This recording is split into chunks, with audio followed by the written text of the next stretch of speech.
Hello, everyone. Welcome to Winthrop in the World. I'm Paul Baskin, and with us today is Rob DeMarco. Rob, as most people know, or a lot of people know, is a former town council member here, an at-large member of the town council. Up until January of this year, you served for 6 years. Since July of 2019. Yeah, okay. So you were appointed one time and then elected after that. Correct. So Rob is on, for the main reason is that he's now running for the state senate. He's running for the seat that is now currently held by Lydia Edwards, our state senator. Mm-hmm. And so welcome, Rob. Thank you for coming in today. Yeah, I don't think it's fair to say that I'm running against Lydia Edwards because I'm still collecting signatures. Okay. And then I have to win the primary. Right.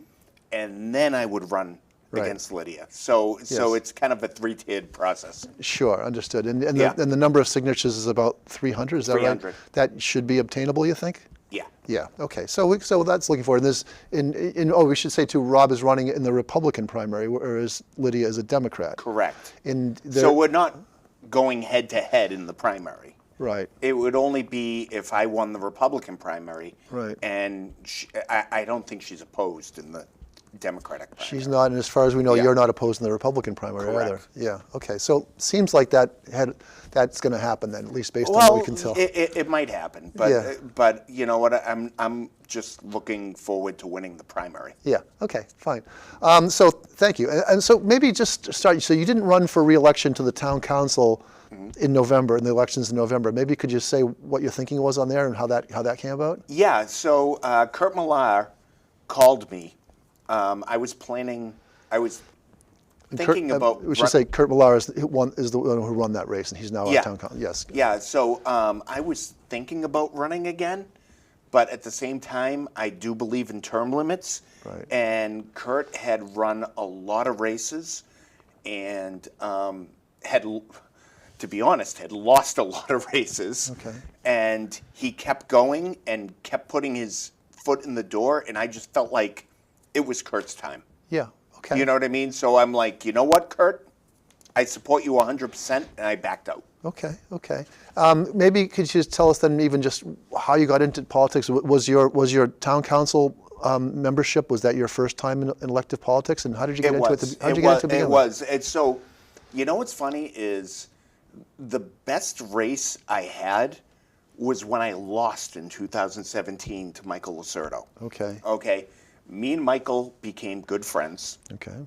And, that's how I met everybody in the town, like political circle. Mm-hmm.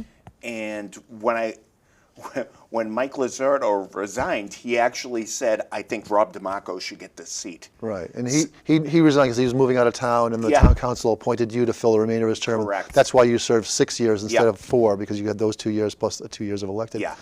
But why politics? I mean, what was your origin story for getting into politics? Make the town a better place. Like, I think everybody gets so hung up on big issues. Like, I mean, everybody's talking about 3A. You know what I mean? The housing law, the state housing law. That doesn't go away. Okay. All right. They're going to be talking about it for another year and a half, probably. Mm-hmm. All right. But for the first council meeting I had, Austin was the town manager at the time. Okay. And the Cumming School playground was condemned. Okay. So nobody could go on the playground. So I said to Austin, I'm like, I know it's my first meeting, but can we make an emergency motion because this is a hazard to rebuild the playground? Okay. And he said, yes. So me and Rich made that motion, and we got the playground rebuilt. Okay. So it's stuff like that. People will focus on hot button issues, but they don't realize there's a lot of stuff that the council could vote 9-0, like crosswalks, like playgrounds, like parks. Like, there's a lot of stuff you can get done immediately, and that's where I think the council should go. Yeah. Okay. Okay. So then, so Senator Lydia Edwards, what's your situation there? Why did you decide that her seat was the place for you to try and go for? So Lydia is a different situation. So first off, I'll be honest with you. I love Lydia. Okay. I absolutely do. I've actually danced with her at an event once. Okay. All right. I respect her service to the country. Okay. I respect everything she's done, but we have completely different policy issues. Okay. So that's why I'm running, because I'm coming from the other side of the aisle. She's obviously coming from the other side of the aisle too. You're talking with parties, Democrat, Republican. Yeah. Okay. Exactly. You know, but I don't have a bad word to say about Lydia. She's never been anything but kind to me. So then I was going to ask you too, your choice of the Republican Party, and maybe that ties into it. Maybe you could maybe you could say why you chose the Republican Party, and maybe an example or two of some issues that you disagree with Senator Edwards on. So I decided to join the Republican Party on December 17th. My last meeting. Okay. I'm also a delegate at the Republican convention in Worcester. This year. Yeah. Okay. The reason I decided was because I've gotten so upset about the disrespect for law enforcement, specifically ICE. Okay. Okay, because I think they try to keep our country safe. All right. Do they make mistakes? Absolutely, sometimes. Right. But I think we should respect our law enforcement officers. And I got mad that I felt the Democratic Party was using them as pawns. And that's why I decided to go from independent to Republican. So what do you see going on with immigration here in Winthrop or in the area that you would say needs to be corrected? So I saw 2 people were detained by ICE in Winthrop a couple months ago.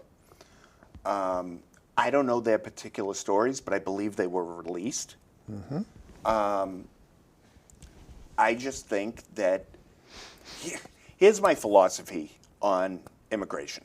Okay, if you enter the country illegally, no, you should not be forced to be removed.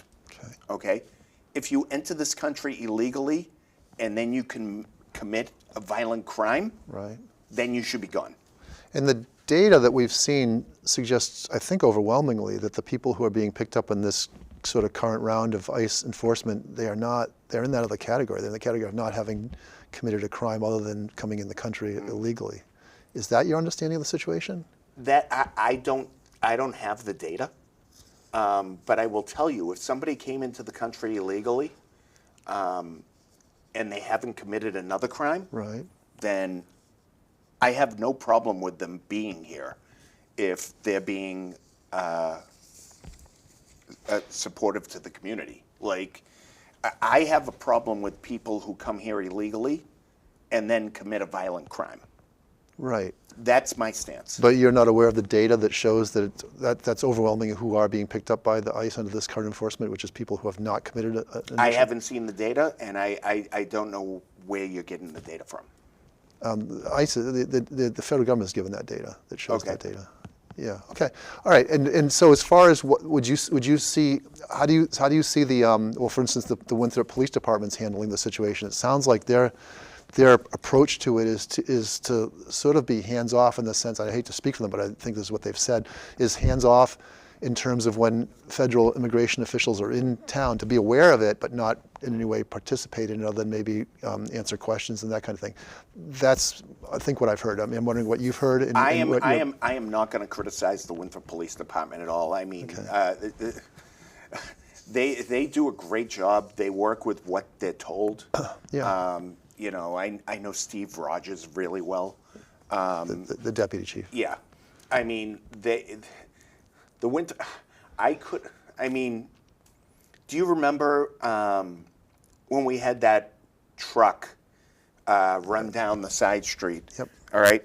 We had a police officer. You're talking about the two black Yeah. people who were killed in town, Yes. and I think 2021? Yeah, something around there. So we had a police officer, okay, Stacio, who did He's a hero. Okay. He's an absolute hero because a lot of people could have died that day. Right. And he went down and did everything right. Like, ordered him to drop the weapon. Right. He didn't drop the weapon. He took him out. We lost 2 people that day, 2 great people. I went to both funerals. Right. And we were lucky to only lose 2 people because we could have lost a lot more. Right. No, I don't think anybody's criticizing the police, and I certainly don't mean to, Yeah. didn't say anything. I think that's criticizing the police. I was asking their approach to ICE. What you think of it? What you see as the police, the Winthrop Police Department's relationship to ICE and how they're handling it? I honestly don't know. I know that we are not a sanctuary town. Yeah. So I think if ICE asks our police for information, we will share it. And they've said they are. Yeah. Yeah, they said they are. Okay, I'm just what I'm trying to get at is where you see the problem, because again, if you don't have the data on how many people are being picked up are criminals other than coming in the country, how's your position? Where's your position come from? I suppose. Then? So I'm not running for town councilor. I'm running for state senate. Right. So now I have to look at it as a statewide issue. Right. So that puts Maura Healey on the map. Sure. You know what I mean? And how she handles immigration. Right. So I have to look at that, and I have to decide, what is her position? Because I don't think she wants to work with ICE. I see. But what I'm asking is, how do you know we're having a problem in terms of too many criminals in this? I mean, I guess criminals in the country, or the ICE position is appropriate given the high percentage of people who do not have criminal backgrounds. That's what I'm saying. Yeah, I don't think anybody who doesn't have a criminal background should be removed from this country. Okay. The district that you're running for, the state senate district, I believe is roughly 1/6 of the population of the district is actually here in Winthrop, so 5/6 of it is elsewhere. Yeah. What does that create for you as someone who's a lifetime resident of Winthrop? So I'm a lifetime resident of Winthrop, and obviously I've been in Winthrop my whole life. I also, believe it or not, they didn't have youth football at the time in Winthrop, so I played youth football in Revere. So I know a lot of people in Revere because I kind of grew up playing football there. Right. And Revere, just so people know why you're saying that, is because Revere is a big part of the district. Yeah. And it's also, the other parts of the district are the north end of Boston and some parts of downtown Boston, I believe. Yeah, so the north end of Boston, there's a Tony DeMarco way. Okay. My name is Robert Anthony DeMarco, Okay. so I was kind of named after him. I see. Is it a relative? No, his real name was not DeMarco. Okay. He changed it. What, for you? Not for me. No, before me. Yeah. Okay. I'm just. So your point. I gather the point you're making is you have ties. The district is Winthrop, Revere, some parts of Boston, East Boston, of course, North Boston. I mean, some parts, and you have ties in these places. I have some ties in East Boston. I'm probably not going to win East Boston. All right, I admit that. That's Lydia's place. Right. You know what I mean? That's where she lives. Yeah. Yeah. So the North End, I do have ties, and Revere and Winthrop I have ties. Yeah. So, All right. I mean, we've sort of got it, but I mean, incumbents win a lot in Massachusetts. Democrats win a lot in Massachusetts. It would, even on the grounds of that, it would suggest that your race is difficult. And I'm just sort of wondering if you could maybe explain why then you're running, if it seems like the odds might be described as long. Principle. Okay. Yeah, doing what's right, what I think is right for the community. And you know what? if I get all my signatures and I win the primary and then I lose to Lydia, I'll be the first one to give her a hug and congratulate her. Right. You know what I mean? It's like this is not personal. Right. This is policy. Yeah, no, I'm hearing that. What do we get out of it in the end then? What do you get out of it? What does the town of Winthrop and what does the district get out of the process, I suppose? It's a fair process. You know, I don't know, can you rephrase that question? I'm just wondering, no, I mean, you maybe answered. I just want to make sure you've answered as directly as you're willing to or want to, which is the purpose of running in a race in which it seems like the odds of winning are difficult. When it's your turn to run, you run. Yeah, okay. You know what I mean? Okay. It doesn't matter, like, if you're an underdog, but you have strong beliefs, you run. Okay. So housing, we talked about this. It's a huge issue, 3A, which is the state law that requires pretty much all cities and towns in the greater Boston area, except for Boston, which is handled differently, to add some multifamily housing. Winthrop is down to 8 or 9 towns that are still fighting out of, I think, 177 that were applied by it, in fact, affected by it. What's your basic take on why this is a fight? I mean, you've been, when you were on the town council, you were part of the group that is fighting compliance, not fighting the law, but fighting compliance with it. Why is that worth fighting? I'll tell you why. Because we have 1.6 miles of land in Winthrop. We have 19,000 people here. And you can look around the town and see all the buildings going up. We should be the model the state follows, because we are doing it. We are actually making housing. But the state says, no, you have to do it like this, you have to do it like that. No, okay? The town has the right, based on our bylaws, to create zoning. So that is why I am against 3A, because we have already made a lot of new housing. And I feel like the town of Winthrop should be an example for the rest of the state on how to do it and still do it by their town bylaws. I understood that. This has been a well-aired debate, and a lot of what people will say on the other side will point out that Winthrop doesn't have to add anything because the law is written in such a way that Winthrop will get credit for these housings by simply declaring that the multifamily zones that are in Winthrop are now considered multifamily, and that's all Winthrop has to do, as opposed to some other towns that actually do have to add housing. Why is this? Why in a town that doesn't even, by the numbers, doesn't have to add any housing? Why would it fight it? So, you know, the zoning laws are set by the charter. You know that, right? No, the zoning laws in Massachusetts are set by the state. No, in Winthrop. But that doesn't override the state constitution. Okay, so it's very simple. It's the town of Winthrop has made massive increases in building. You know what I mean? You just look down the center, right down the street, you'll see it. You know, I don't know, Paul, where you're going with this. Oh, I'm asking you, why is it fighting it when it doesn't? You're talking about the center, but the law. I'll tell you why. Because the state has the right to change the rules at any time. Right. So if we gave the state our zoning laws, they could change it at any time. They could say 824 units, or they could be like, oh no, now you need 1,600 units. So the state takes control of the town, and the town has no control. The state already has that right in the Constitution. Well, you know what? I disagree with you. Well, right, but that question's been settled by the courts, and the courts have agreed with it. Courts are still going. Sure, people can keep filing cases, and that is happening. But the court has already ruled on this question that we're talking about, which is that, and it's affirmed that the state does have the right to set the zoning rules in the town. All right. Does the federal government have the right to set the immigration rules?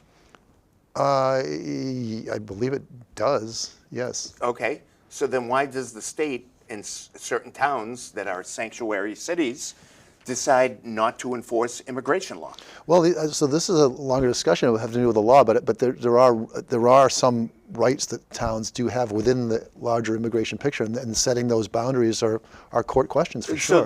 So the question I'm asking is, if the state has to enforce law on towns, why does the state have the right to ignore federal law? Right. That's the fundamental question. No, I hear that question. I know you've raised it before, and the question, as far as I can tell, that gets, when there's a particular question at hand, the courts decide it. You know, the state says they can do whatever they want to towns. The federal law says they can do whatever they want to states. You know, there's a lot of hypocrisy out there.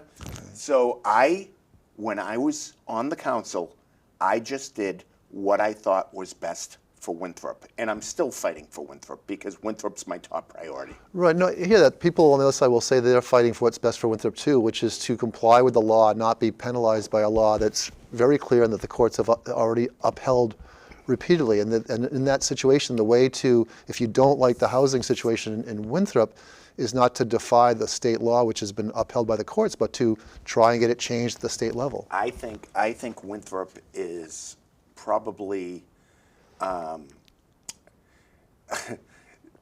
think the state should look at Winthrop's example of how we've built housing, Right. and follow that instead of trying to mandate, there's not a one-size-fits-all solution.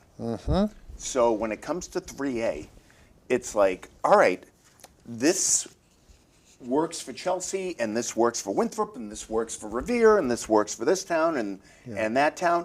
No, every town is different. Right. Some towns don't need that. You know, They may not, but one, the law does allow each town to decide their own way of complying, and two, the state has the right to do this under the law, right? So the state might have the right to do that under the law. I'm sure it's going to get challenged again. Okay. All right. I know. I mean, after the vote the other day by the Winthrop Town Council, this is going to be pushed out months and months. Right. Okay. You know. And can the town afford that? I don't. We have an attorney. You know what I mean? So that's already there.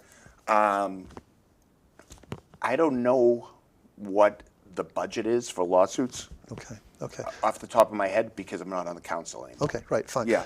So state issues. I mean, big issues for Winthrop in terms of if you as a state senator, state issues would include Logan Airport, Deer Island. What do you see needs to be changed in the relationship between Winthrop and the state in regard to these two major facilities? Well, we got multiple people from the MWRA on the council now, so. What is the point being? What? It's they're knowledgeable. They're knowledgeable and they're smart. At the same time, Deer Island, I don't think there's any issue with Deer Island. Okay. Okay? Logan Airport, there is an issue. Okay. I mean, people don't realize that 0.3 of a mile at Logan Airport is part of Winthrop. Right. Okay. You know what I mean? So What does it mean in terms of what the town or a state senator should do differently? work with the airport to make sure that the flights. So it's funny, if you see like the flight paths, Okay. like Hull had it changed so they went around Hull. Winthrop, they always have to come over Winthrop.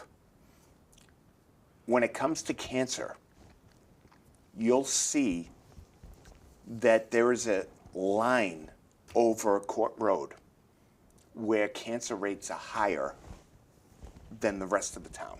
Okay. And that's because the flights come over there. Right. Okay. So I would work on a deal like Hull where we could somehow fix where the flights come over. Is there a pathway you would suggest that's different?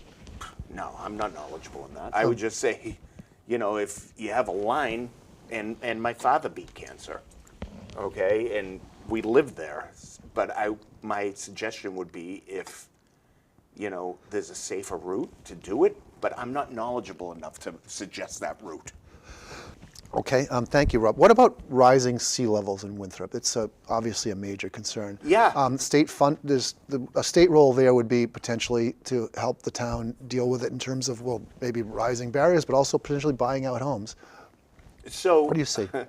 Here's what I've seen. So do you remember in 2014 when they redid Winthrop Beach and they raised the sand level? Okay. So it used to always flood down Shore Drive and come down the side streets, and it doesn't do that anymore. So what they did worked, but at the same time, it also, the water needs to go somewhere. So all of a sudden, then you had Pico and Pleasant Street flooding. So it's almost like it, in my opinion, and I'm not a scientist, but in my opinion, it's almost like it redistributed the water to another side of town. Right. So you didn't flood up here anymore, but now you're flooding down at Pico Park. You're flooding down on Pleasant Street. That never happened when I was a kid. It was always Shore Drive. Okay. So what does that suggest for a solution, or does it suggest that no matter what you do, the water's coming to this town one way or the other? We have rising sea waters. You can't fight that right now. I don't know how you battle that. Yeah. Okay. Senator Edwards has certainly gotten a lot of attention for her work on the MBTA buses and especially ferries. Anything you have to say about that in terms of what you would like to see differently in terms of MBTA service in town? Well, I've been working with the Brian Shortsleeve campaign, Okay. and Brian He's running for governor. he's running for governor. Yep. And he, he fixed the MBTA a lot when he came on board, and ever since Maura Healey took over, the MBTA has gone downhill. Okay. But Shortsleeve did his job, and I'm proud to be working with him. So what would you like to see different in Winthrop in terms of our service, either our ferries, our buses, or anything else? Is there anything you if you become I am the very happy with the ferry service. All right, I think we've come a long way since the last 10 years. The bus service, I don't really ride the bus that much, so I don't have an opinion on it. I see. Okay. So even the change. So there was talk about changing the routes and things like that. You wouldn't see it. One thing I would like to see is, you know how we have two entrances into Winthrop. We have the East Boston side. We have the Revere side. Right. It would be a lot easier for the people on Revere Street and Crest Ave to be able, since we have that park right at the end of town, Okay. to have a bus come in there Okay. and pick them up and take them to Beachmont instead of having to wait for the bus to Orient Heights. Right. That's been talked about, but Yeah. it doesn't seem to have happened yet. No, it hasn't happened yet. Yeah. Okay. One big issue I know for you is the tone of debate. You've seen it here in Winthrop, and maybe beyond that as well. Is there anything you could do? I mean, is there anything you could do as a member of the town council, and is there anything you could do as a member of the Massachusetts State Senate to meaningfully affect that? Just have class. Talk to people with civility. We've lost civility. You know what I mean? It's like everybody's way to the left, everybody's way to the right. It's like, just talk to people like a person. You know what I mean? Like, it's simple. Right. Okay. But are there any rule changes or anything like that, or anything procedurally that you could think of to do to sort of, or beyond that? I mean, beyond asking people to be better people, which is a good thing to ask. But I mean, is there anything you could, rules-wise or procedures-wise or mechanics-wise, that we could do? So I can tell you, in the town, that's on the council president. So he's got to, when somebody steps out of line, he's got to stop that. On a state level, I don't think there's much you can do. I think people can say whatever they want. You know what I mean? Yeah. Okay. Well, Rob DeMarco, thank you for your time today. Again, Rob DeMarco, member of the town council for 6 years here in Winthrop, running for the state senate. Thank you for taking the time. Thank you very much. Thank you. It's been a pleasure. Thanks.